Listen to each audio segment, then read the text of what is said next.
Magandang umaga! Kumusta po? Narito po ulit ang update natin para sa lagay ng ating panahon.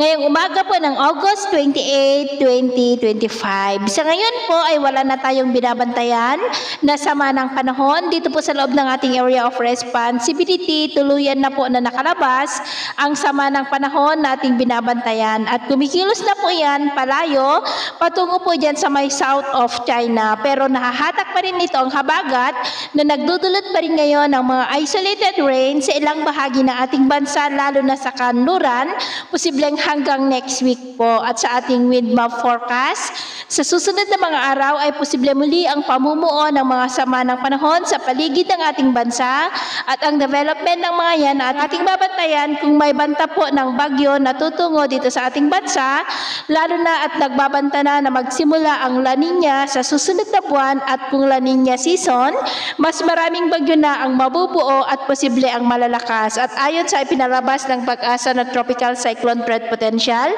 ay may banta ng pamumuo ng dalawang bagyo sa kanluran at silangan ng ating bansa at ito nga ang pinapakita ng forecast model na ating ginagamit hanggang po sa susunod na 2 linggo.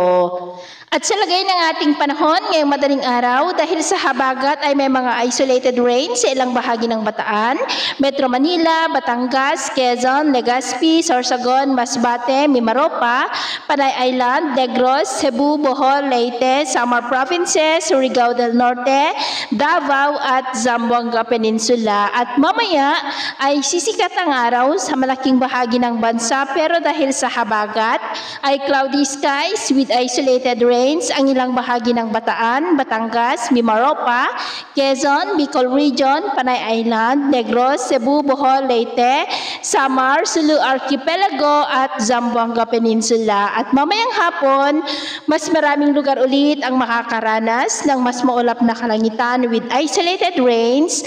Kaya mag-ingat po tayo sa posibleng banta pa rin ng mga pagbaha at pagguho ng lupa. Sa atin naman pong mga baybayin, dahil sa habagat ay maalon po ngayon sa mga baybay ng Palawan.